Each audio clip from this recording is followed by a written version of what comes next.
normally you have a little sort of channel of other participants. I can only see you. Hello, Jyotsna. Hi, Ramesh.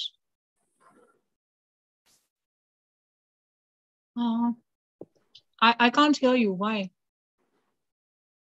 Your voice is suddenly gone. Am I better now? Yes, yes. Okay. I'll have to hold the mic like this. Okay. Okay, this is better though. Right. Hello, Yamini.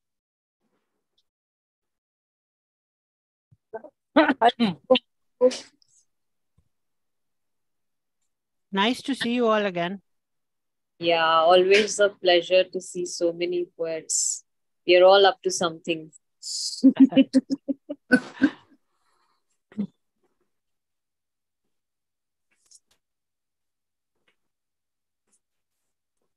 we have Jyotsna here, Jane here, Yamini, Abhisha, Dr. Rebecca, Vasanthi, and Dr. Priyanka has also joined.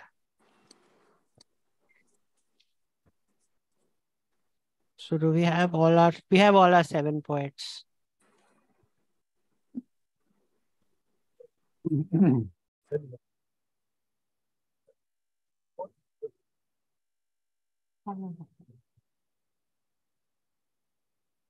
So shall we start? Yeah, sure. Yeah, sure. Right. So welcome to this and thank you so much for accepting my invitation. This is the third poetry reading at the INSTUSEN School of Languages and Literature. My first poet today is Dr. Yamini Dansha. She is an academic and editorial advisor, researcher, literary curator with the Kala Ghoda Arts Festival, author of Abstract Oralism, from which I believe she'll be reading out a few poems. She works as the assistant director at Somaya Vidyavihar University, and she runs the Center for Kutch Studies there. She's also building a literary theory as her postdoctoral research. So do tell us something about this Kutch studies. It's a very unique, I don't think there's any other place in India like this. Yes, that's true. So this is coming up as an interdisciplinary academic and cultural center, which will focus on Kutch studies as well as developmental projects in Kutch, and also to keep Kutch alive in India as well as various parts of the world. So if you know or have any connect with Kutch, do come in and share that with me. I'd be happy to know. Would be absolutely brilliant. So, ladies and gentlemen, on the stage, Dr. Yamini Dansha. And since we are speaking as a tribute to Sarah Baartman, I want to share something that I read about Trin Minha and her comment on the ethnocentric bias that the colonizer's eye applies to the naked female form. And in that, she argues that the bias causes the nude female body to be seen as an inherently sexually provocative, promiscuous, and pornographic within the context of European or Western culture. Now, in this, the feminist artists are interested in representing Baartman's image and the work to highlight the stereotypes and ethnocentric bias surrounding the Black female body based on the art historical representation and iconography that occurred before, during, and after Baartman's lifetime. And so, in that vein, I want to read 2 poems from my collection, Abstract Oralism, which are centered on women's issues. And this one, which I'm going to read now in the first round, is based on the various, I would say, environmental impact assessment hearing that happens in various locations. And this has got 2 parts. I'm going to read both the parts in this segment, and the one on appearance and reality of women through their apparels and adornments in the next round. So I begin. Woman Grooves, Part 1. Chapevari determined, photographer jittery. Journalists read, must have done the trick. An indecisive trance, public interest could be influential, sank feet into swamps for Mother Nature's sake. Saline moisture wafting her cheeks, sound of water, wood, metal displacement. Shma, shma, huft, huft, waloosh. Click, click, click in burst mode. Chick, shack. Mud-caked supervisor approached. Swapping roles, she asked. So, is the work progressing well? Yes, ma'am, he replied in salutary attention. It all started with a disclaimer. Abhanwadi Creek, restricted area, trespassers will be prosecuted. No damage to mangroves. With an image from elsewhere. Some news leaked into auto resounding. Port Blair. Part 2. Environmental Impact Assessment Hearing. Owners' question tags. NGOs' last rows. Voices bought. Habitat money vending. Industries approved. Mongi Bain sells water, reaps kidney stone. National revenue spikes. Employment slumps.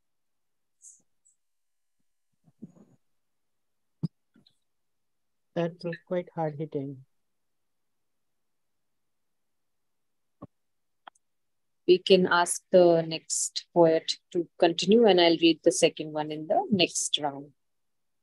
All right. So our next poet will be Vasanti Shweta. So we are going in the order from Z to A, and then the second round will go from A to Z. So Vasanti is up next. She finds magic in poetry and has been pursuing the craft for more than 8 years now. Vasanti mostly enjoys capturing feminist perspectives and human behavior around hope, healing, and love. Hi, thank you for having me here. I'm really looking forward to hearing all your poetry. And Dr. Yamini, I really enjoyed listening to you as well. In the first segment, my poems are going to be around, both the segments around womanhood, but this segment particularly our bodies. And I found a couple of them around our hair and what it symbolizes. So the first poem is called Let Me Sin. The length of my hair is a reminder of all the numb lotuses from ponds my ancestors were forced to wash their long, heavy hair to look as womanly as possible. Every time I choose to cut it, another lotus comes alive. A ripple flutters underwater, like a raised sword that asks, what is it about my face, hair, or body? What is it that makes you measure the distance between my teeth, the size of my hip, the length of my eyelashes, the color of my thighs? What is it about your mind that makes you quote scales to the space that women take, the sound of their breath, the weight of their words? I will take space, leave my lips unpainted, color my eyelashes golden, and cut my hair that you tied around hands of women who wanted to chop it all away. I will remember that every small thing I enjoy today as a woman is because some woman ages ago wasn't allowed to cut her hair and did not listen before she sinned. I will remember that someone else had to call their actions sins to win ounces of freedom I taste today, and that is probably why the pond is still alive, with numb lotuses. As a reminder of all the hearts that were heavier as they left with wet hair and corroding silences. And now, I will have to become that woman again who sinned to let everyone else who are still choked to taste the freedom they've always deserved. So let me sin. This is my first poem. The second one that I'd like to read is a little lighter, but it's called If I Wrote a Letter to My Daughter. I promise the next time I braid your hair, I will tell you that some people in your life will slide down your spine before you notice, and some will stay on your shoulders with a weight that your heart will have to train to bear. I promise when your hair won't be long enough to braid, I will kiss you on your forehead, hoping that you remember that some people will leave no matter what, and some people will stay no matter what, and neither of it will be your fault. I promise when I ask you if you're okay, I will take I am fine for an answer, because sometimes I know you heal the most in silence. You learn the most when the space is filled with you and when your voice is the only sound you know. I promise when I tell you you'll be fine, I will also tell you that you won't be fine within a day. You will take time. After all, the earth takes 365 days to complete one journey of seeking light, and there is no hurry. But when you pick yourself up, I know that the sun will be envious of you. Until then, I will be your sky, I promise. I promise when you tell me you're too lazy to wax your legs, I will remind you that the hair on your legs and hands are yours as much as your skin beneath it is. I will ask you to wear what you want without treating your hair like boundaries of territories that aren't meant to be flaunted. I promise I will make sure you will have a million doubts in life, and whether you are enough will not be one of them. For I know that your bones come from my body. You carry two worlds within you. You're more than just enough. That was my second poem. I just have one more to go for this round, and then we can pass it on. Please. This is a shorter one, and I don't have a title. Women in shorts, women in pants, women in saris, women in hijabs, women in bikinis, women with short hair, women with long hair, women with no hair, women who are drunk, women accompanying children, women in bikes, women in cars, women in bus stands, women walking, women running, women sitting alone. Women, no matter what, are floating shelters, fleeting points of safety, momentary peace for other women in public spaces. We don't say this out loud enough, but women in public spaces help other women exist in their own bodies for a few seconds without being hyper-aware, without the sounds of reeling internal sirens reverberating under their skins. That's it from my side for this round. Thank you so much for listening to me. Oh, thank you so much for reading this to us. I could go on listening to you all day. To be in the company of poets itself is a reward. Thank you so much. Jyotsna, you had your hand raised. Is there any issue you want to bring up? No. That was when I entered the session. It was just to say hello. Oh, thank you. Sorry for the confusion. I thought there was some technical issue. There's always one, and whenever you have a gathering, somehow there is a technical issue. So we move on it's very boldly said Z to A, but now I have to remember my alphabet backwards. So we move on to Rebecca. Dr. Rebecca Vedavati is an academic and writer from Hyderabad, India. She works as assistant professor French at St. Mary's College, Hyderabad. She was a Shastri Fellow in 2017. She worked as a research intern at the Université de Montréal, Canada, during the completion of this project. Other awards she has won include the Poetry with Prakriti Award. She has also been on the shortlist for the Srinivas Rai Prol Award, the Glasshouse Poetry Contest, and the Toto Funds the Arts.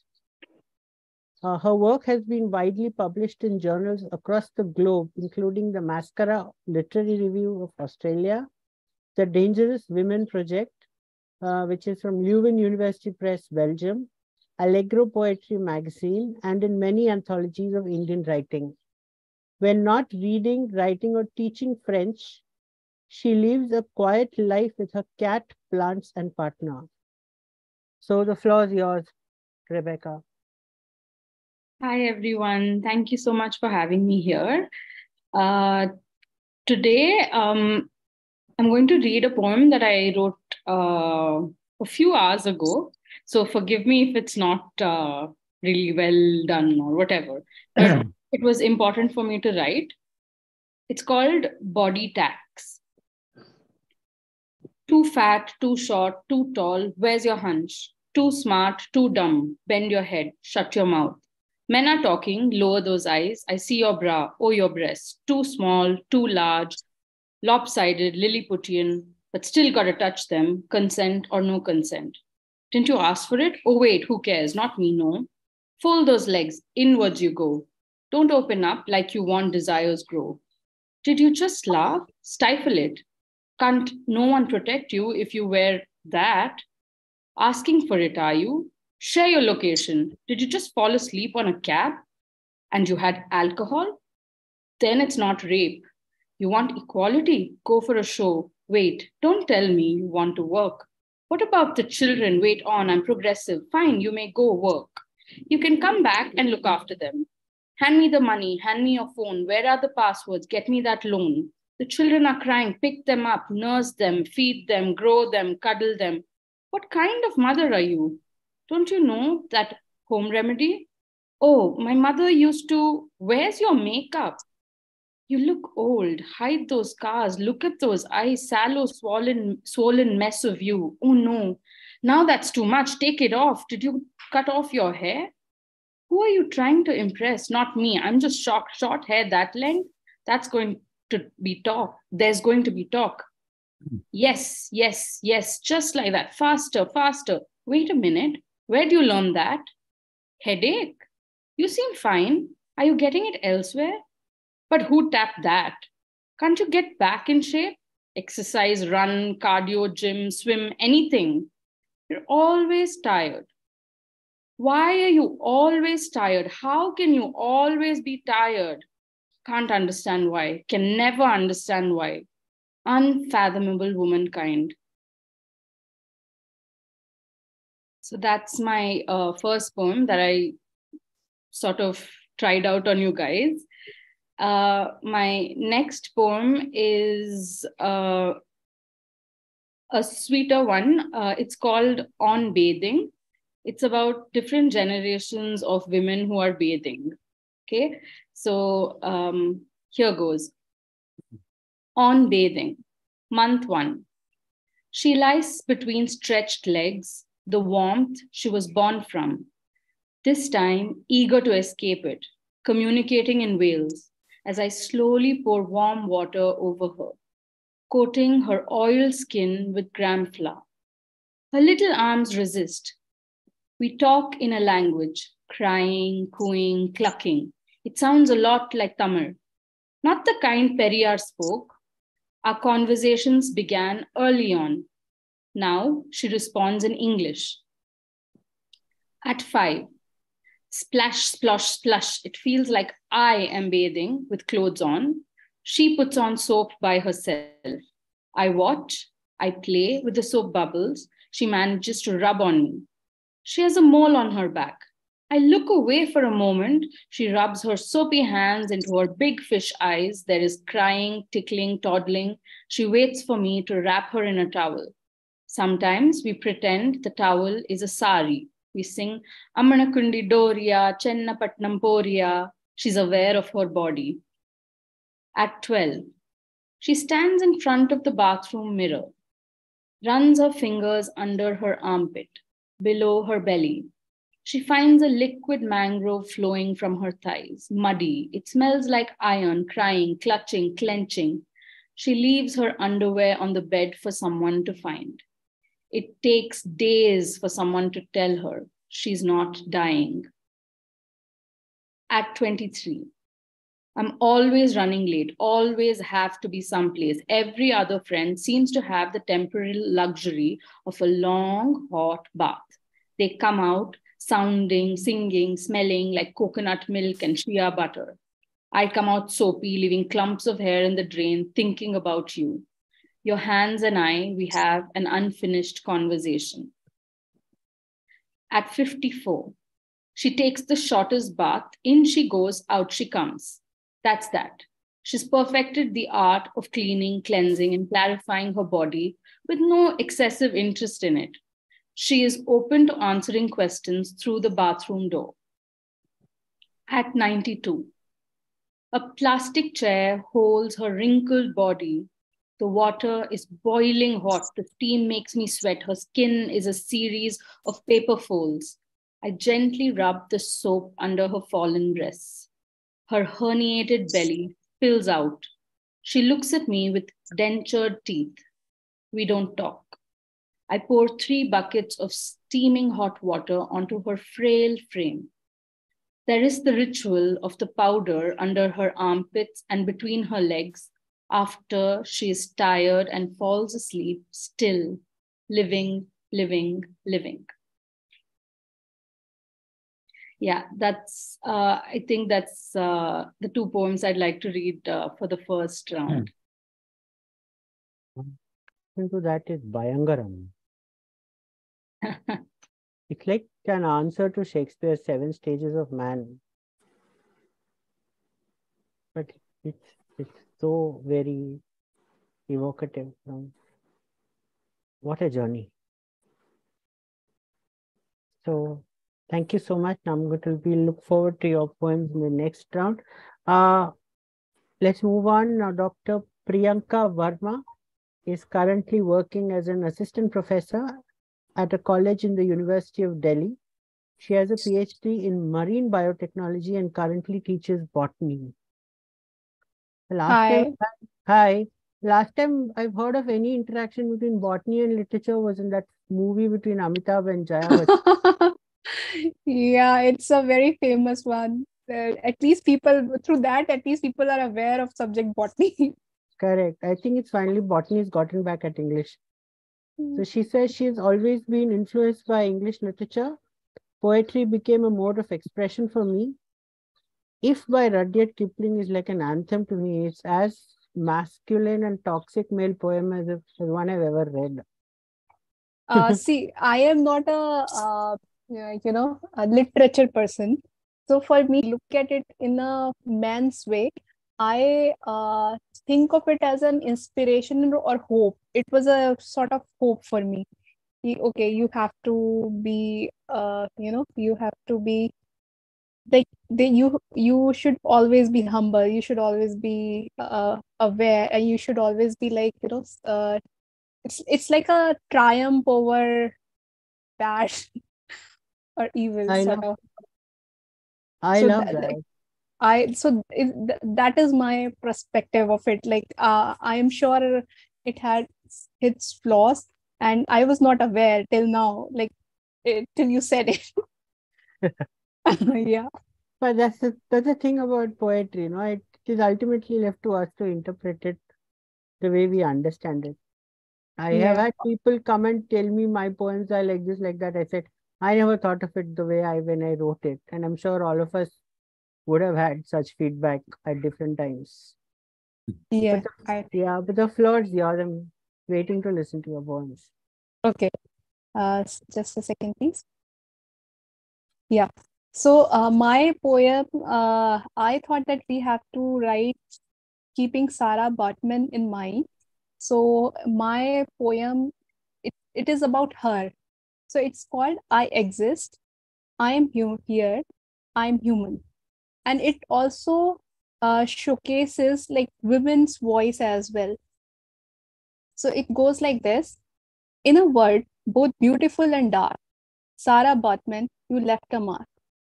My mother would say, a whispered plea, a voice that yearned to be wild and free.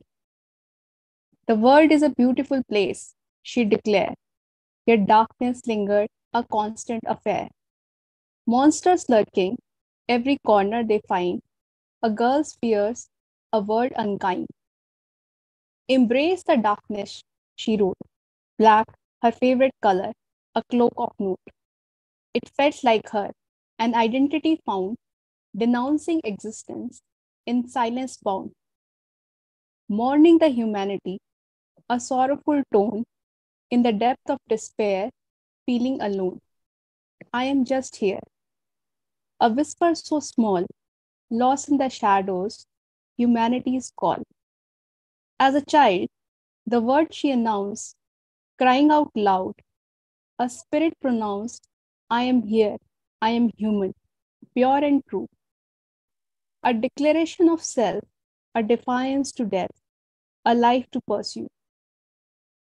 But silence was taught, a lesson severe, learned through touches that brought nothing but despair. Skin would crawl, a shiver within, a life tainted by the word sin. Oh, how men love to govern and reign, creating rules, causing much pain. I am here. I am human, she'd say, defying control, breaking away. The paradox of sadism, a twisted desire to devour and display, a cruel satire. Every contour of her human's form, showcasing humanity deformed. O Sarah Bartman, apple of your mother's eye, your journey from cradle to grave makes us sigh. Enduring hardship, cruelty, yet a heart's stubborn beat. The display of humiliation, a grotesque show, yet your heart's tune persists to grow. I am here, I am human, it chanted loud. Through suffering the pain, amidst the crowd, from the depths of despair to the highest sky. A legacy of strength, Sarah's stories echoes, refusing to die. I exist, I am here, I am human, she declared. Thank you. That was fabulous. Thank you so much. Thank you. As I was discussing with Jane, being a woman is protest enough, I think. By merely existing, you protest because we've built such a stupid, lopsided world. But yes, but wonderful poem. Thank you so much. Thank you so much. So we'll move on now. The next poet is Jyotsna.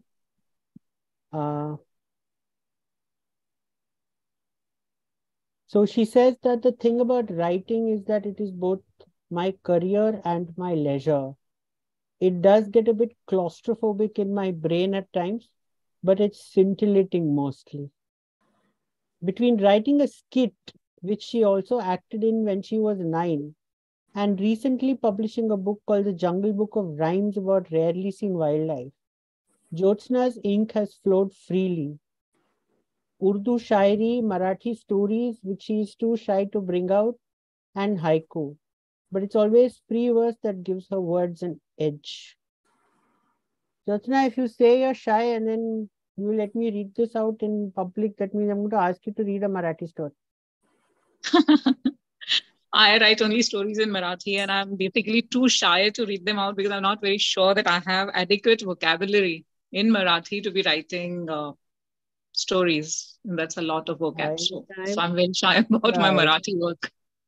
I think a story depends on the emotions and the people in it rather than the vocabulary, no? I mean, so probably I'll send you one which I had written.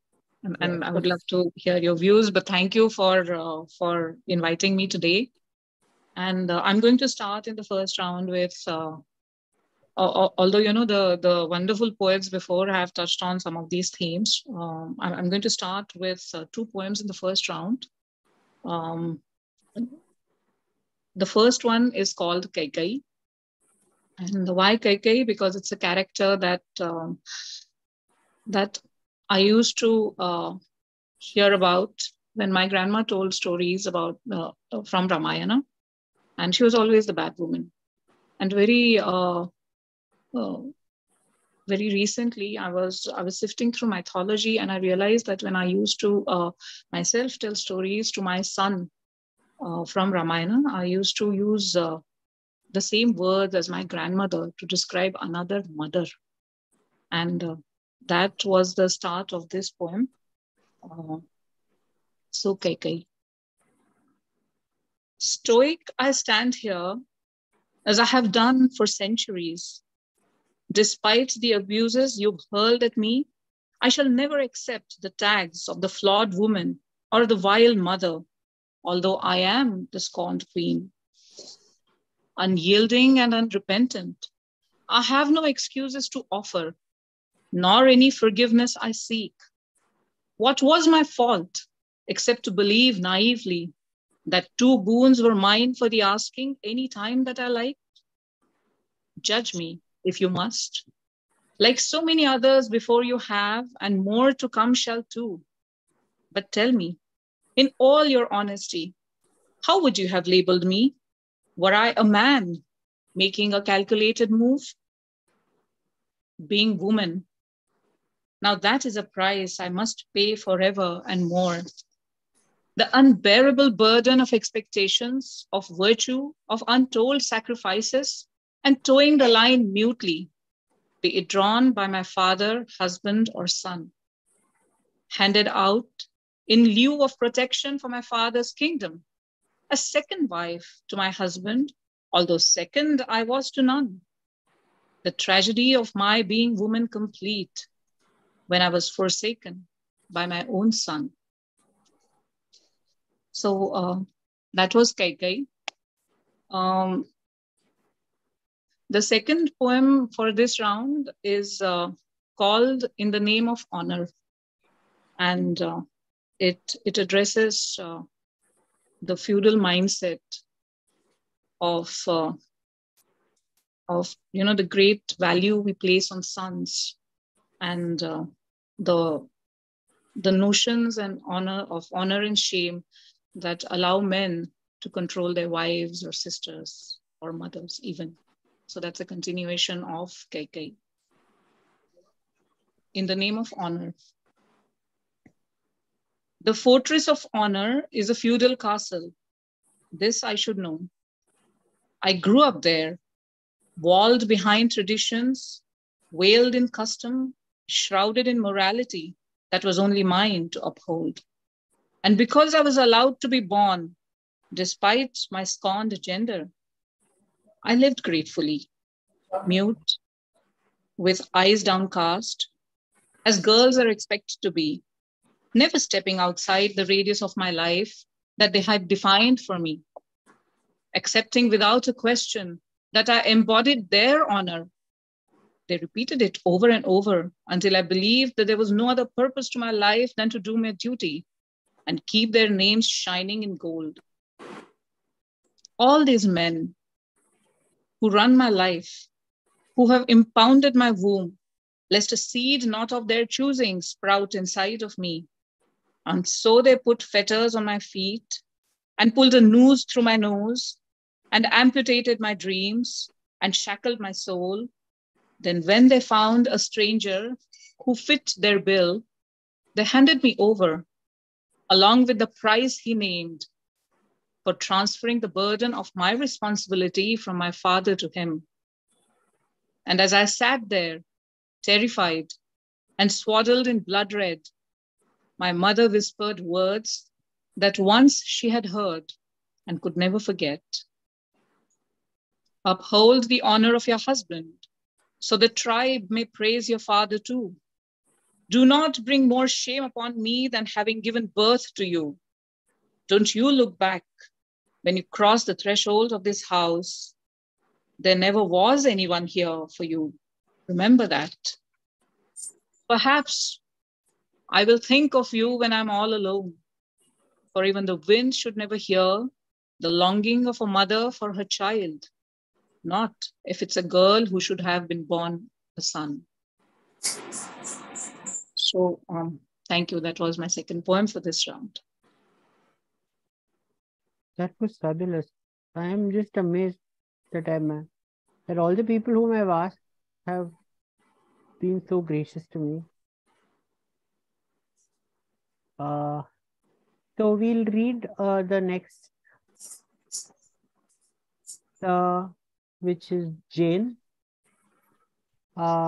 Jane was born in Edinburgh and has been in India for the last 55 years. She's an old friend of mine, and I'm very grateful she accepted the moment I asked. Her poetry reflects her dual lives and includes Single Bed, Aquarius, and Eucalyptus Sextet. Her poems appear in several anthologies as well. The Round Square Chapati and The Long Thin Jungle were written for children. I can tell you I've had great fun reading them. The Murder in the Park is a collection of short stories and was published in 2020. I have to get hold of this. I think we should do a short story session sometime. So Jane, the floor is yours. Okay. 1997. A memorable year for everybody, I think. But for me, it was the year my husband died. And I went to England after some time. And I was lying in bed, not able to sleep. So I put on the radio. And the first thing that came was Charan Shah. I wonder if you remember her. She committed sati. And then, about 2 hours later, Diana had been killed in a car crash. So I couldn't think of anything to write about Diana, but I certainly wrote about sati. This is called Sati, Requiem for Charan Shah. Hear the whispers. You might as well step into the fire and become legend. Otherwise, what is left? To sleep on the floor, eat other scraps, be less than a servant, reviled for his death. The whispers, urging, walk towards the fire, step into the fire and become the goddess, revered, not reviled. One breath of the fire is all it takes to be united with the beloved. The fire beckons. Do it, urge the whispers. And drugged by the ecstasy of grief and despair, an unwanted widow leapt into the flames. There is not much room these days for widows, even now. You who were there, did you hear the whispers? Or were you the whisperers?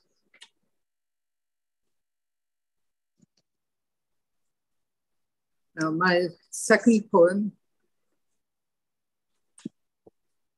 my daughter had to have a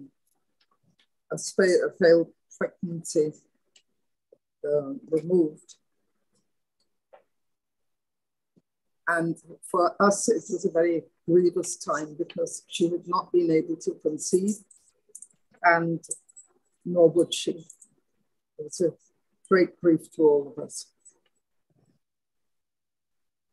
But this was something a little bit different. It's called Fertility Clinic. Sometimes they come with a husband, often with another woman. The mother-in-law sits stiffly apart, unsmiling. The girl has not conceived or bore only girls.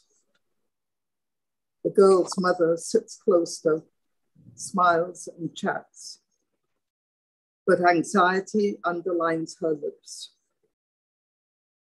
The girl says nothing. What is there to say? The lone husband is a man out of context. The women stare at him, accusing. We do this to you.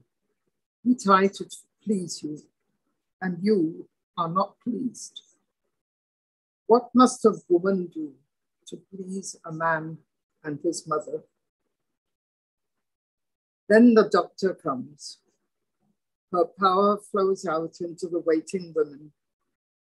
They glow and pulse, their eyes shine. And this power is only for them. The men sit abashed by this indulgence.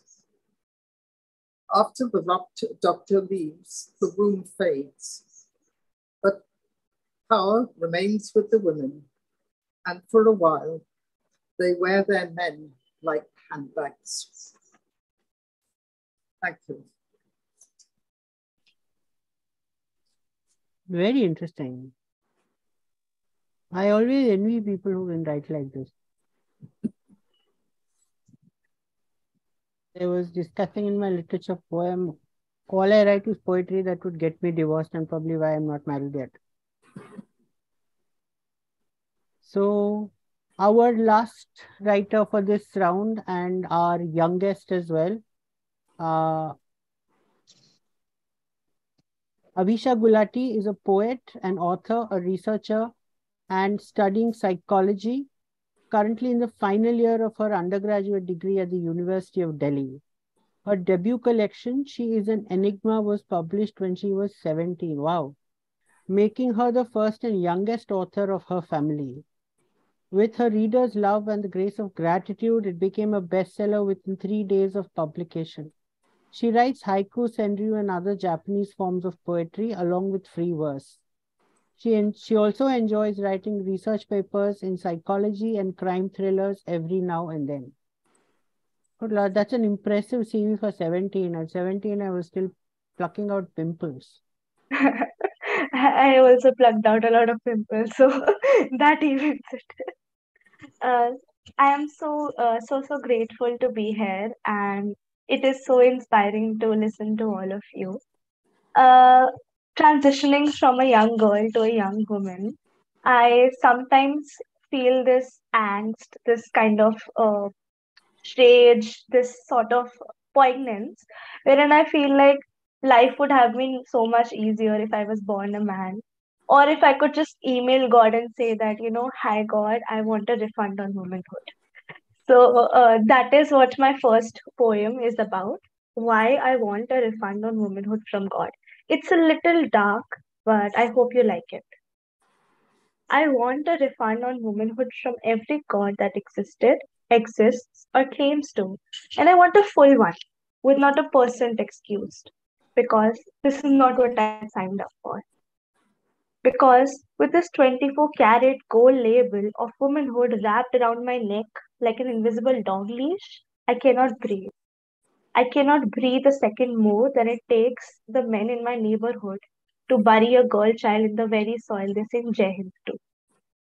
I want a refund on womanhood from God because when I was born in a pink blanket with silver piles gifted by my dadi and nani, no one, no one told me that I'm coming into a world where women are unsafe in women colleges, where the voices of women convolute into a black hole that is too far away from reach, where only the mermaids and perhaps Barbies who are clever enough not to exist and have legs aren't raped. Trigger warning, sorry. I want a refund on womanhood from God because I was strict. I was strict.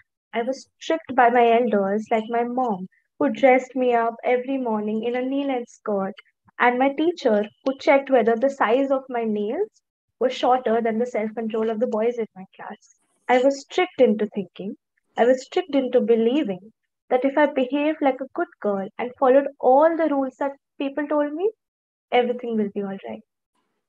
I want a refund on womanhood from God because with Rumi in my eyes crying for the ransom of love and respect and glory and power and the secret recipe of surviving a battle I was born with, I feel lost.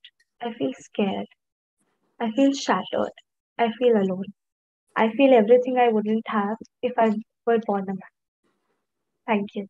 I'll read two of my poems in the second part of the reading. I think the second part is starts with me only, I think. Yes. We'll take a short break. We'll take a All little right. commercial.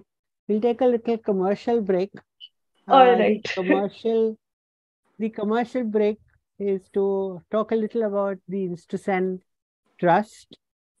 We started in 2014, mostly as an educational trust to promote public archaeology. That's where we started, and then later on in the pandemic, when a lot of our activities came to a halt, we took to Zoom like a fish takes to water. And we did a whole number of online courses, a lot in archaeology, but then we spread out and over time, we developed a school of language and literature, and then I was sort of shanghaied into the position of director of the school. So we've been trying to do something innovative. Poetry is something that has had diminishing space in our public conscious for a very long time now, where once it was, all our major literature in the past has always been poetry, right? Both the Ramayana, Mahabharata, all the other big ones were poems. But over time, it has given way to fiction. And over time, I think today, of course, WhatsApp is our primary form of fiction consumption. But we decided we needed to do something. We needed to create a platform. We're mostly an online platform. So we decided we should have monthly readings online. The benefit of that being we can get poets from as far apart as Hyderabad, Coimbatore, Delhi, Madras. I'm still sticking to the old names that I grew up with. I'm still problematic with Mumbai and Chennai. But, so this is the third round. I'm very happy that it has progressed the way it did.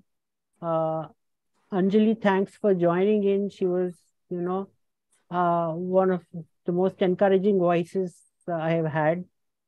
She invited me to my first ever poetry reading as an individual. And then she graced us with her poems during the first reading we had. Now, if you see, we keep our themes centered around astronomical events. So the first one we called the solstice poems. The second one was called perihelion poems. And the third one is to Venus.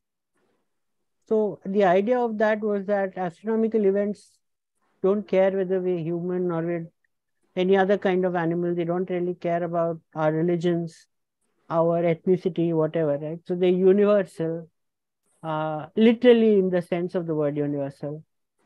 So we decided that those dates are non-sectarian dates. So today, Venus, the planet, is the closest to us. And poetry is nothing but symbolism. So I sort of connected the dots. If we are the closest to Venus today, Venus represents womanhood. Then it struck me to think about Sarah Baartman, who was the Hottentot Venus. And, if Venus is a goddess, she was treated as anything but. And I think she exposes everything that is wrong with us. All the intersectionality of gender, of race, of geography, of class, of everything. And so, yeah, this is the first event where I've not invited any male poets. Usually I try to strike a balance. But so we will do an event for March sometime later, and we will have it a complete sausage fest as if to balance out things. But I hope you will all keep coming back, and I hope to invite you all to future readings.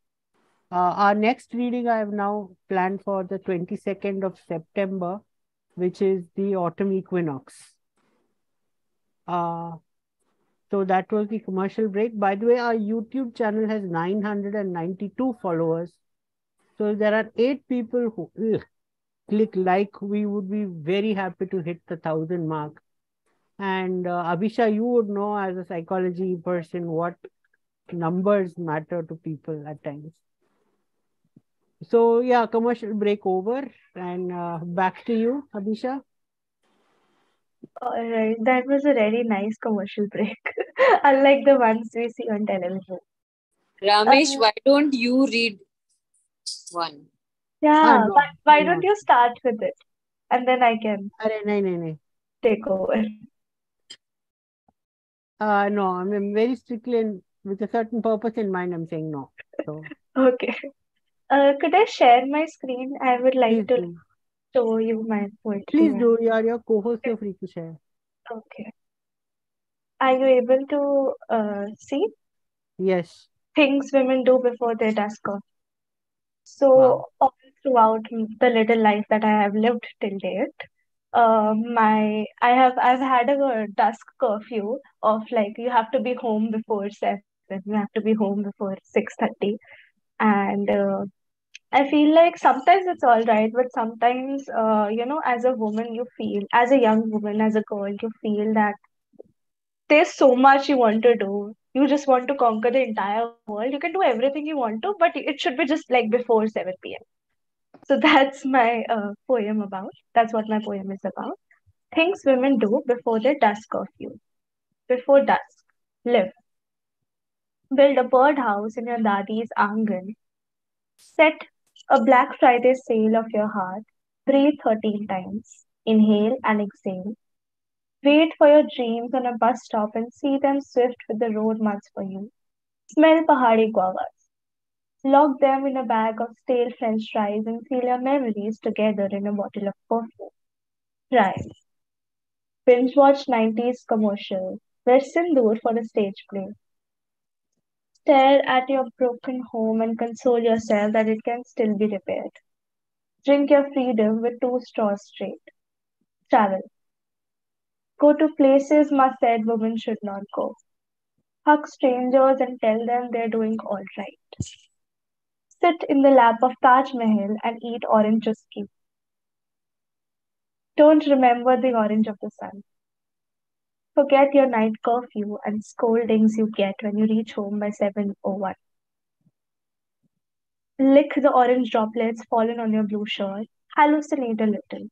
See yourself become a pole dancer in the middle of Sahara Desert, going to college, wearing shorts and pink chicken curries, keeping your head on your daddy's lap, and her telling you the stories of men and women holding hands, of women and women living together, of men and men interlocking fingers, of humans not hitting each other. Grill sandwiches. Make womb-shaped tortillas. Dance on a cringe song. Play jazz and see your Nanu make his perfect grandfather giggle. Open your windows. Breathe more than 13 times. Sing on the streets of Delhi with a वो beautiful उसकी boy. Wife है ना, के की wife है, उसकी वो Jane is reciting this. I think, 1 second. You carry on. okay. Breathe more than 13 times. Sing on the streets of Delhi with a beautiful boy. Become a mosaic of poems that don't care about selling themselves. Flip a bottle of Coca-Cola. Let the bottle break. Let the black liquid stain all of your body. Cage a rose in an old novel. Read that novel again and again. Set the rose free until you see the sun's disclaimers. Write letters to the editor on human empowerment. Check your watch. Just a second. Listen to your watch howling you to go back home. Go inside the cage again. Scratch your golden walls 3 times. Weep. Breathe just once. Inhale and exhale. Build a birdcage in your daddy's angle. Exist before the sun sets. I would also like to read another one. It's a short one, and I've done a little play with italics. So yeah. So it's just about how people say all sorts of things, and you have to listen to them sometimes, and you feel like. And it's also about this constant idea of what will people say that runs into our minds every now and then. People say, I listen. People say that every home has its own smell and you only sense it after a long vacation. I am a house burn. I am a house of burning books and bones. Okay. People say that writing about your wounds is one thing, but writing from your wounds up to the surface of your skill another. I am a self-published masterpiece hanging on a pink wall. People say that falling in love blindly is beautiful, but I feel everyone should do that with their eyes open. I am the flaws that constitute a good girlfriend. People say that it is a social convention to cry at funerals, but never more than the one who suffers the real loss. I am a crying stranger's warm blanket. People say that hard work gets us everything. The everything I want, is made up of little nothing. I am a box of half-toned tea bags that still work perfect. People say that women should do whatever they want only when their father or husband allows them to. I am a red lipstick that pairs best with distressed denim. People say that it is good to concentrate on one true passion than becoming a jack of all and master of none. I am a poet, writer, researcher, actor, aspiring psychologist who cooks for fun. People say that some people last only as short as their unneeded opinion, while some longer than the people themselves. I am the people I listen to. Thank you so much. That's all. I hope you liked it.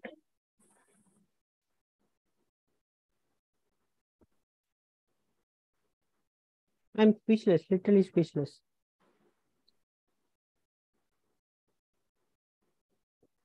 I think everyone is like stunned silence here.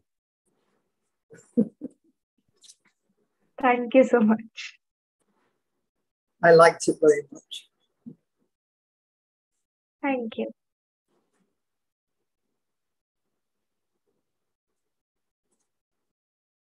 Can we speak?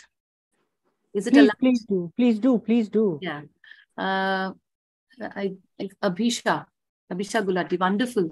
I mean, the earlier poem that you read out was very dear to me. I mean, I could have all the childhood memories where a South Indian family would do all that which you listed out in the poem. So I don't know, like, if parents of this generation also have this kind of feeling, but you penned out very well. I think kitchen table. Thank you so much.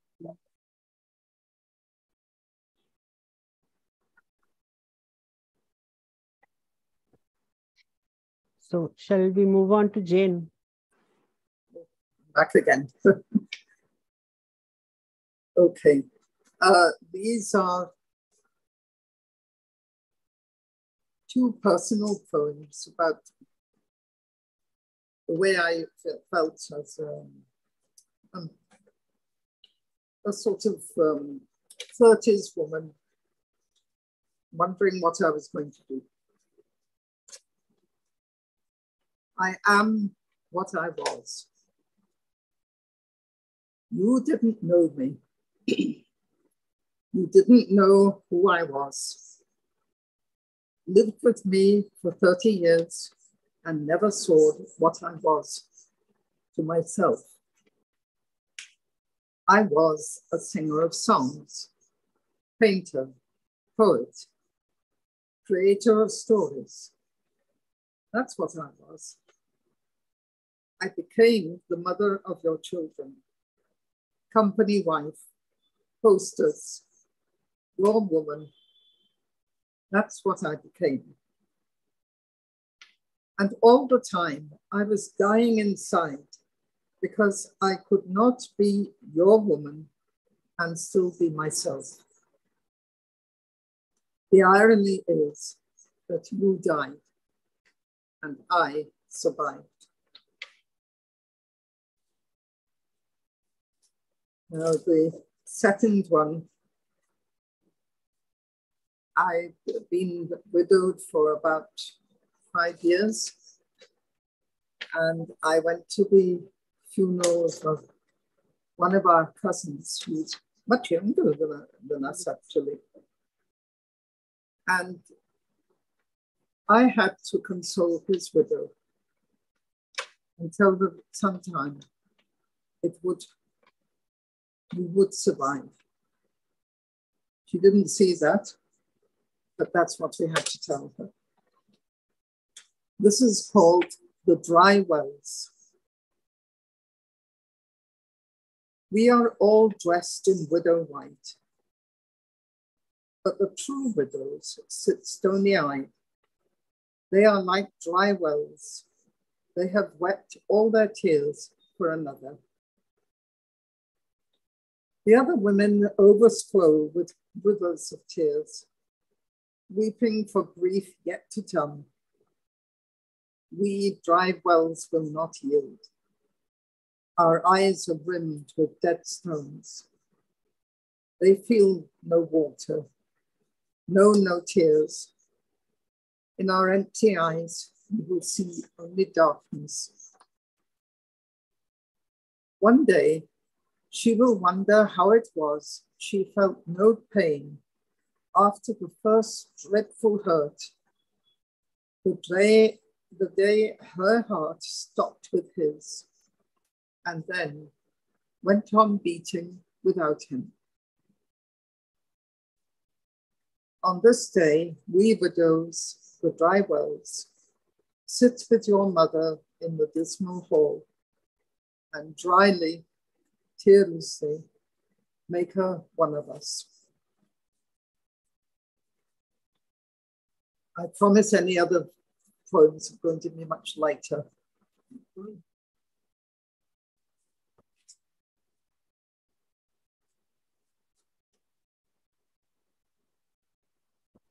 Hello? Yes, hello. Sorry, I finished my two poems. Oh, I thought you were going to give us one more. Oh, well, okay. I will do the one about advertising in the Times. Lovely. I hope he died happy. Sunday is the day to read the matrimonial ads. I read of old men looking for young brides. A few months later, an obituary tells the sad tale. I hope he died happy. I plan someday, when I tire of celibacy, to insert an ad of my own, requesting young men to apply. But they have such delicate egos. You want the corollary of that one? Can I finish that? Go ahead, please. Okay, this one is called The Road Test. We sat down. I could tell he had something on his mind. A few minutes later, he said, well, let's do the road test. So I was a second-hand car. Well, let me tell you, he turned out to be a clapped-out truck. Couldn't get started. What a Viagra hunk. Some test that was. Next time, I'll do the testing. Let's see if you pass my road test. Don't say I didn't warn you. Tricks always merit pictures. And that is. That was lovely. That one from my mother, which I can do later.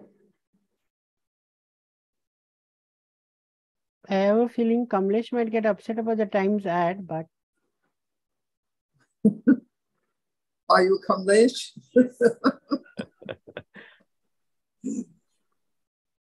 But I hope you put that ad. Oh, yes, I did.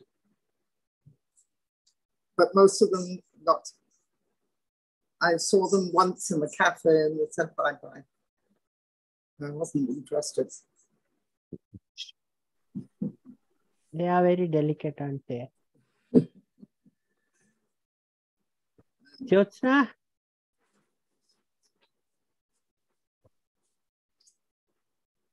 The gaze moves to you.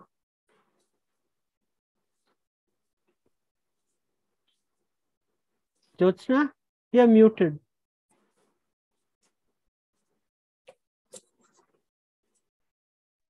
Okay, can you hear me? Yes. Yeah. Okay, I think I just inadvertently touched that. Okay, yeah, so hi again, and I'm going to be doing 2 more poems in this round. And the first one is, it is titled, No Means No. Now, for the longest time, I remember that there has been a misplaced notion that no matter what a woman verbalizes, she's actually indicating a willingness to go along with a man's advances. And that, in fact, is how women express their consent, and it has been perpetrated by the movies a lot, the Hindi movies a lot. When in fact, nothing can be more repulsive than the advances of a man who doesn't have the comprehension power to translate a no into a no. So here goes. No, don't, stop. I hadn't shouted out, but I did say it firmly over and over again, pushing your hairy paws away with all the strength my thin shoulders could muster. But you thought it was a yes. You thought I was being coy, that it was just the way a woman consents. And so you pursued me, unrelenting and ashamed, brazen, just like in the B-grade movies that you like to watch and use as your dummy's guide to all things girls. So tell me, which part of what I said or what I did made you think that you could stalk me, harass me, touch me? Which part made you think that it was okay to make my life hell? The part where I said no, or the one where I said don't? Or was it stop? The problem isn't with me, never was. It is you. You who needs to cull your bigotry and accept that no means no, and it can never mean anything else. So that was no means no. And the next one is also on the same theme. And it comes from the many times so many of us, the women, subconsciously stick to well-lit roads when we're walking back home alone in the night, and how we pull the bag across our chests in a crowded bus, or how we will not look a man in the eye because we don't want to be seen as sending him signals. And because in this world where the victim takes the blame, the onus of rape is always on the woman. And so the poem, it's called Tears of Shame. You're young and beautiful and attractive, they said. Men will lust after you. It's all your fault. And she cried tears of shame. Sometimes she jumped down a well. Sometimes she kicked a chair. Then one day they raped an old wrinkled grandma instead. Look at how ambitious you are when home should be your place, they said. Men will lust after you. It's all your fault. And she cried tears of shame. Sometimes she cleaned and cooked all day long. Sometimes she resigned the job she had slogged for. Then one day, they raped a stay-at-home mom instead. Look at the way you walk and laugh and dress, they said. Men will lust after you. It's all your fault. And she cried tears of shame. Sometimes she stifled the laughter. Sometimes she covered her legs. Then one day, they raped a baby instead. Thank you.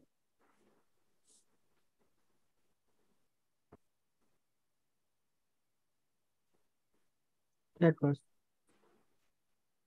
as sickening as that was real.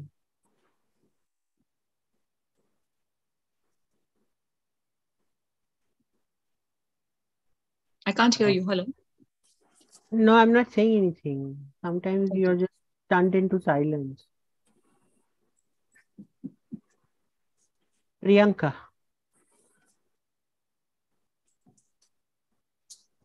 So this one is called Why. So it starts like, why do we do this to ourselves? Can you hear me? Yes, yes. Okay. Why do we do this to ourselves? Put ourselves out there and settle for so less. Minimize ourselves. Who and what decides our what? Attach so much meaning to things that we are told exist, should exist. What? What? Why didn't she walk away from abusive relationship? Why didn't she scream when he pinned her down, fucked her, and left her bleeding? Maybe more from her heart or her body. Why is that she accepts people's lies? Why didn't she leave? Why is it that she traded sex and nothing, getting nothing but broken self in return? Why is it she so broken, so damaged, so weak? Why can't she accept things not meant for her and let go? Why is love a synonym of pain? Why is existence a synonym for pain? How much more? How much more? Where is the end to this pattern? Where is the end to this bigotry? Where is the end to this existence? Why wishing for death every waking moment is easier than living? Why has she not quit yet? There is another one. Just a second.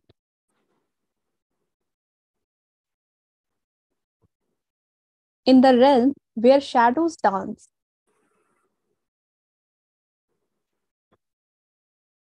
in the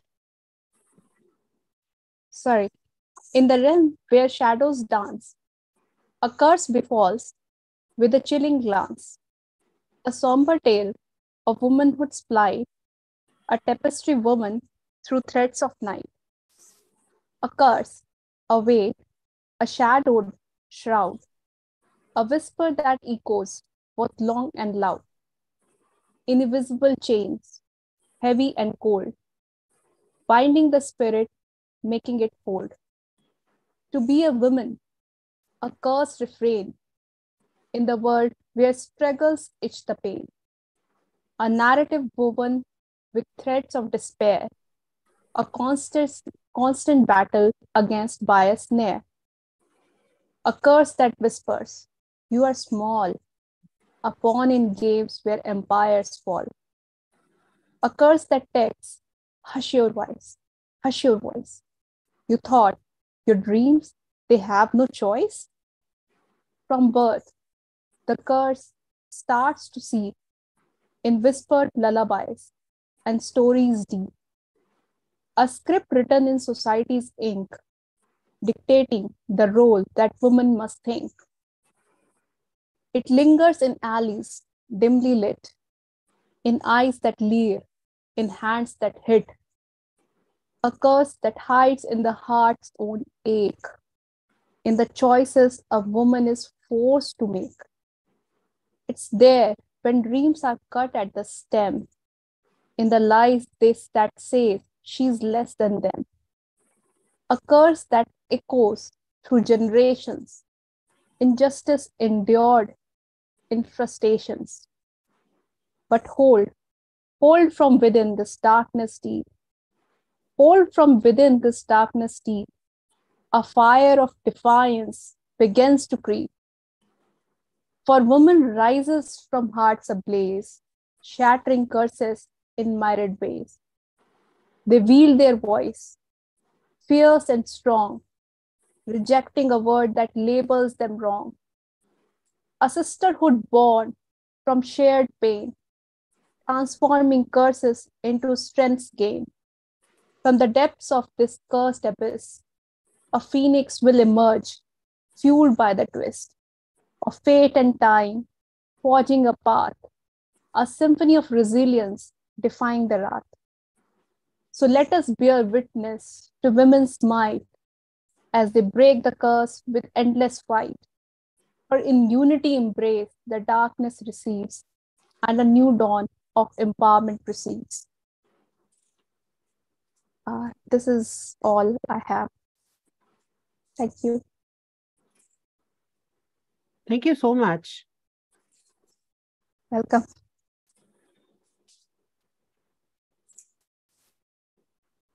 Now I have to remember my alphabet going forward. Rebecca, right? You're next, no? PQR. That's how it goes. Thank you. Okay, so before I begin, I'd just like to show you guys a picture. So I'm writing, I hope you're able to see my screen, yeah? Yes, it's visible. Yeah, so I'm showing you a picture of the veiled Rebecca, which is a marble statue that's there in the Salarjung Museum. And the poem I'm writing is about this statue, okay? It was made by Benzoni, and the poem I'm writing is, that I've written is as if this woman has come alive, like Night in the Museum.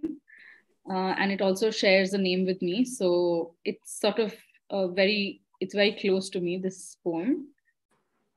It's called Salarjung Museum at Night. To the veiled Rebecca. Tonight, her downcast eyes, fixed left, turn right. Sometimes she dreams of reaching inside the rose apple of her body, whisking blushing fruit into cloud skein, and then raining the primordial flood. No, not Noah's, no. Woman water from woman well, drawn with woman hands. Her stillness makes life more pronounced, not a strand out of place. Through the seasons, her posture statuesque, her spine a bent lily stalk, stuck facing the eternity of given identity. She longs to leg into moon orbit, soaking sky, sunset, cloud, red with woman envy. Her marbled casing wanting in sentience, the curve of pain encasing pleasure, suffering the gerund of time. She feels not the brush, how it is not knowing if you like this touch or that touch, if you like touch at all. She sings a hymn to enchant the hand of the clock, to sojourn time, to darken evening locks in mold, to dishevel the always moonlit pool between her breasts. The crease on her right sleeve droops. Light catches dried paint, varnish, crossed medieval hands on chest, not quite able to lift the veil of centuries, leaving Mesopotamia alone with mirror. This Rebecca wishes for no veiled wedding, no Isaac, no filigree of oppression, describing her as maiden, as virgin, as fair. Rebecca left Mesopotamia with just a mirror. Mesopotamia left alone with just a mirror. No one knows. Now you tell her walking out of the neoclassical museum frame is liberating. Tell her breaking out of biblical narrative is necessary. Tell her also the freight of loneliness, of how at first heart is a heavy branch reaching forth to melon ball affection, and how same heart also torches forest, tacit with human habit. Tell her how tactility does not assure love. Tell her how even today, woman body is not a tenured position. Tell her how even today, woman body is not a tenured position. Sometimes yours, sometimes not. So this was my first poem. The second one I'm going to read is going to be very, you'll be able to relate to it quite easily because all of us have experienced this at some time or the other. It's called An Evening Bus. No, the men who held the handlebar with one hand didn't grab my calipigian behind, stuffed in a figure-hugging pair of blue jeans your mother warned me against wearing. No, they did not grope my double D-cup breasts in their sweaty after-work palms, slicing their hands into my fleshy softness to hustle a taste. No, They did not hungrily graze their bodies against my size 12 figure to feel a rush of blood in their sleazy leather-buckled work pants.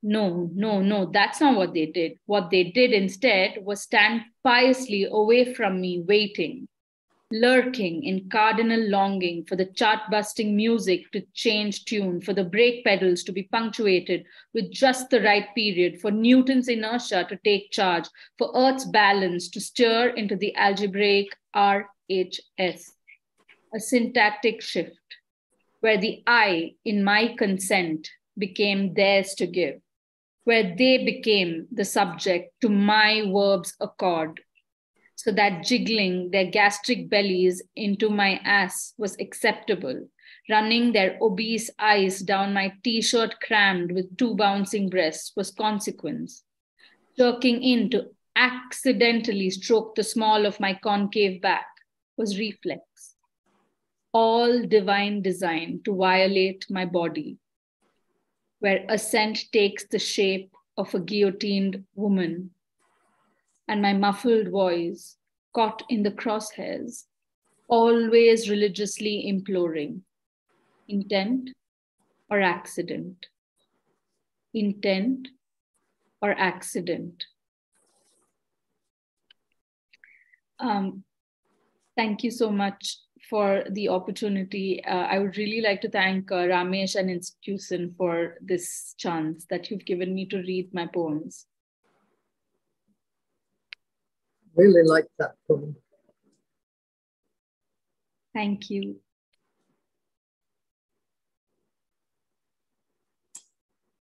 I had a dad joke about doing 2 Rebeccas from Hyderabad, and then I decided it was wiser not to say it out. Please, you have the platform to just share it. Come on, let's hear it. No, you shared the other Rebecca. So I've met that Rebecca twice. I've met you also as well twice. Twice. Virtually once. So there we go. Yeah, I have a lot of dad jokes that way, without dadhood. It's coming to an end, and I'm like beginning to regret that this thing doesn't go on and on forever. But let's hear you, Vasanthi, again. It's been a pleasure to be here. This is my first time being in this group, and thank you for all the poems that I got to listen today. I have two to three poems, fairly short ones. The first one is called The Vocabulary of Dowry. Wow. The groom's parents say, please only do whatever you want to. We expect nothing. Translation, you can give how much ever you want to. Nothing is not a respectable option. The bride say, we love our daughter. We want to do everything in our capacity. Translation, you might not respect us if we don't do enough. What would the society think about us? How do we send our daughter empty-handed? The grooms say, of course, we understand how much you must love your daughter, if that's what you wish. Translation, we appreciate you. This is a wise choice. Any respectable parent must not send their daughter with nothing. We will pat ourselves for our magnanimity and broad-mindedness later. The groom adds, I don't believe in any of this, It's just our parents. They are from a different generation. Translation, I don't mind this. I don't really see a problem. It's just a tradition, you see. The gold, the diamond, the car, the apartment, the vessels, the furnitures, the parents' pride, everything gets on stage to get married. The question is, where does the bride sit? That's my first poem. Thank you so much. Wow. Absolutely amazing. Thank you so much. Very good. That was really good. Thanks a lot. Really lovely one. Thank you so much. I remember we sent our sister with nothing. They sent our sister back. No, it's still prevalent. I come from a small part of Tamil Nadu, and it's rampant in different ways. It just doesn't take the name, I think. I come from Mumbai. As big a city as it can get, and we still have that problem. This is a smaller one. It's Wars, Women and Collateral Damage. The atom of iron you add to the word female to indicate her gender identity is where she perhaps draws her strength from. While fighting against men who are fighting amongst themselves while looking at her as their enemy. This is maybe also why anemia is common among women. For women are being made to mark their attendance in battlegrounds before they can hold a plate of health and peace. This is a short one. And the last one is lighter. It's called I'm Becoming My Mother. I have a collection of bags from supermarkets and corner stores. I save them like they are about to go extinct. I yearn for plants that I can water. I hold my ladle like I'm scooping love. I refer to myself without the A in Shweta because that's how she calls me if I pick her call without missing it. I like Som Papdi. I have a problem if my bedsheet is slightly crumpled. I keep straightening it. Like she irons out definitions of women empowerment every time we speak. She takes up space, stands up for herself. She voices her angst against patriarchy without apologizing. She knows my friends by their last names or social media handle, mostly because she's keeping an eye out on the guys, I think. She sees that love isn't linear. She disapproves preferential treatment of men in the family. She admires poetry. I also think she likes gulab jamun. My mother is also becoming me. We are becoming each other. To be a mother and a daughter perhaps also means to outgrow a womb together and rewrite life from a point of view that doesn't glorify silent women and weave a cord that is stronger than the umbilical. Thank you so much for listening to me. That's all I have today. Very nice. Thanks. Really, Really very love lovely. Thank you so much. Yeah, and now that dreaded moment has come when I have to say the last poet of the day. But I'm sure she won't mind. She's a good friend of mine. Yamini, all yours. Yes. Thank you so much, Ramesh, for getting us all together and allowing us to reflect on the plight of Sarah Baartman in our own ways, in our own perspectives from where we see it. And I'd like to end, I had thought of reading something else, but I think now I want to read something else, going by the way this entire thread has moved from where it began and what it is now. So I'm going to read this one, which was actually exhibited at the Living Waters Museum exhibit in Spain. And it was Sarah Ahmed's curation of Women, Water and Work, in which she had exhibited this poem that I had written, which is entitled Talking About Being Boundless. Sustaining life like a gathered sari in floods against demographic weight, a multiplier effect of resourceful depredation, harnessing colonial ruptures and sweeping away historical ink by cultural antecedents, only to narrate generations of fallen eyelash on the dorsal palm and salt mustard mix on a sill. Amidst countervailing pressure evolved dialogue. Feminine Bechdel test of presence, a cascading chronology of seasons, damage and rerouting, asserting interdependencies and differential allocations, accruing value to water beyond families, domesticity, and ideologues. Water, store, claim, harness, woman, bound, possessed, and channelized, of hydraulic societies and her undervalued aqueous laboriousness. Let fluid metaphors flow with undercurrents of local aphorisms and jugaad. Oh, I like that. Oh, wow.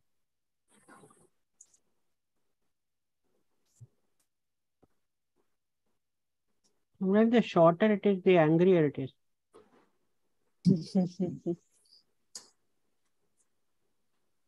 So that's all. You're only going to read one?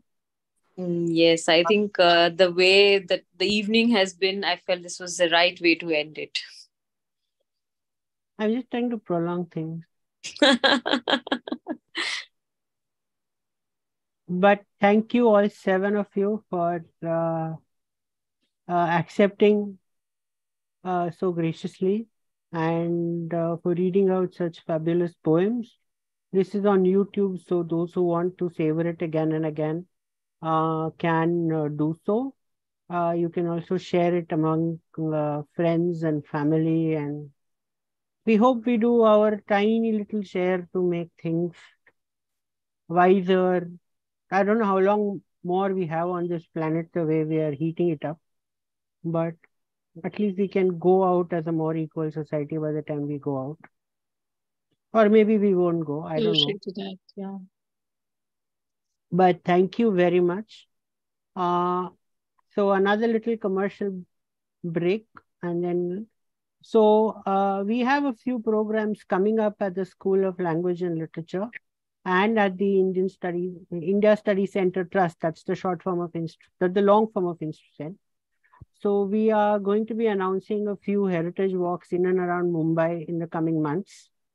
And we'll take you to places you've known and places you've not known. We also will have a few courses in archaeology and literature coming up.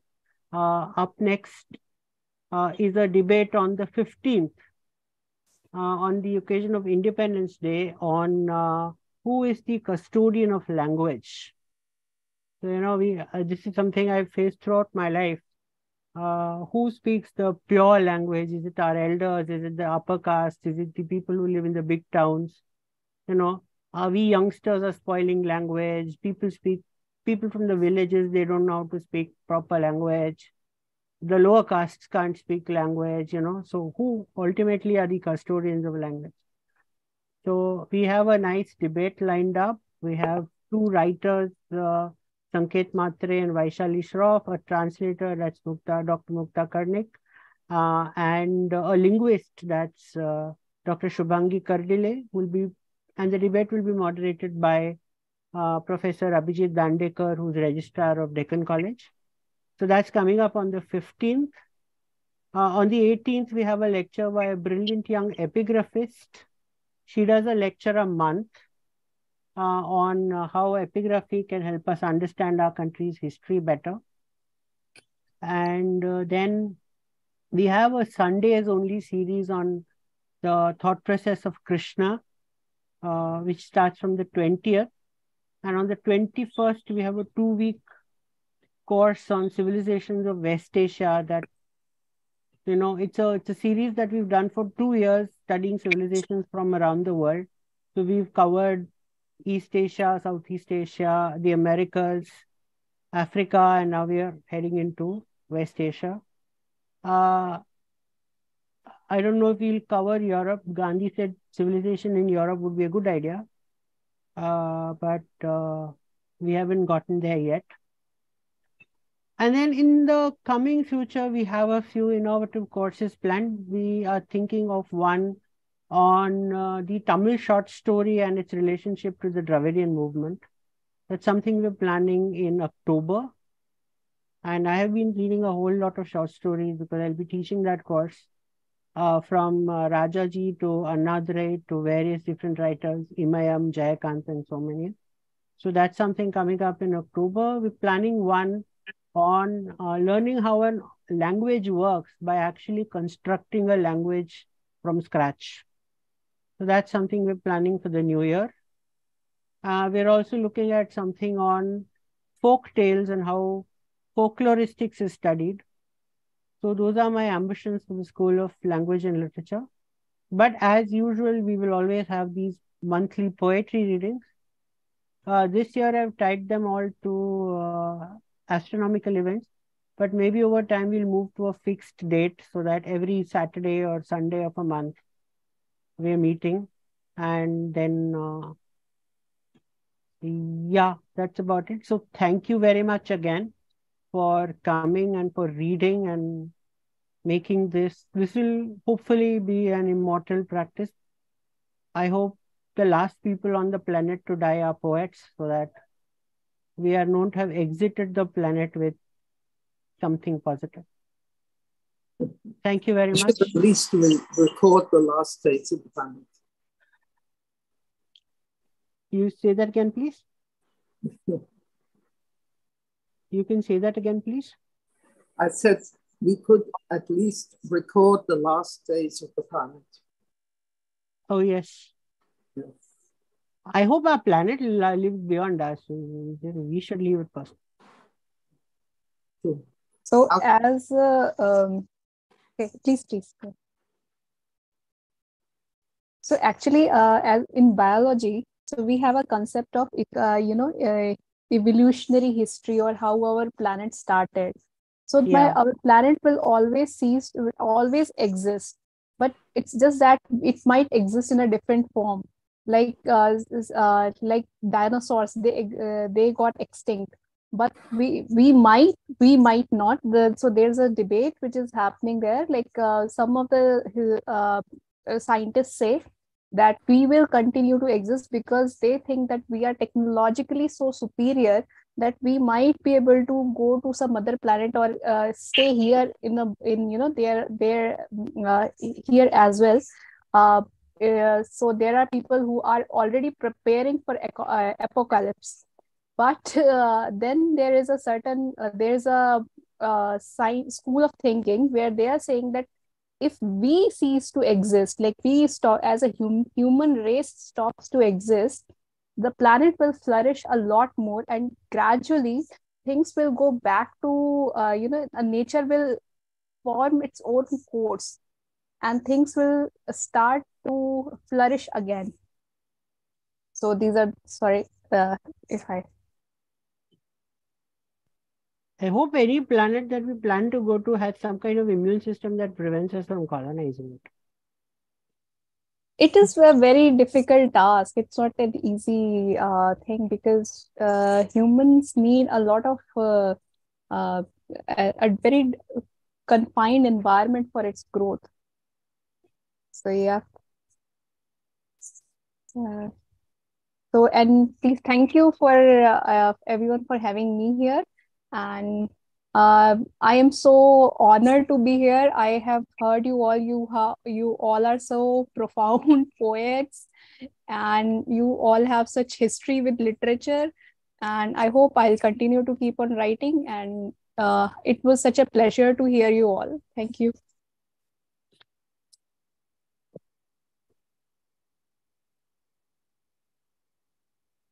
It's a pleasure to hear them. No, none of us wants this to end, no?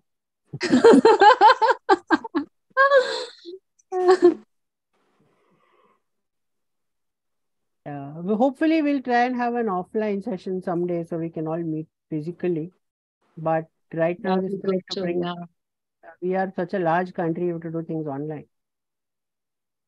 Or we have to find some millionaire benefactor who will give us the ticket money to travel. It's a good idea. Who should we have? We need a sugar daddy.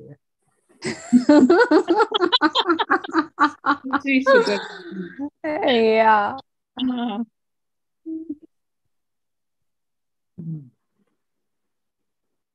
Shall we call it a day? Thank you so much again. Thank you so much, Ramesh, for this opportunity. I had a wonderful time listening to all the poets, and this was the first time I've ever read my poetry. Oh, lovely! So it felt wonderful. Thank you so much for this opportunity. Rahul, you wish to say something?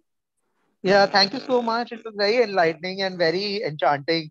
You all poets were wonderful. Very nice. Thank you so much. Thank you, Rahul.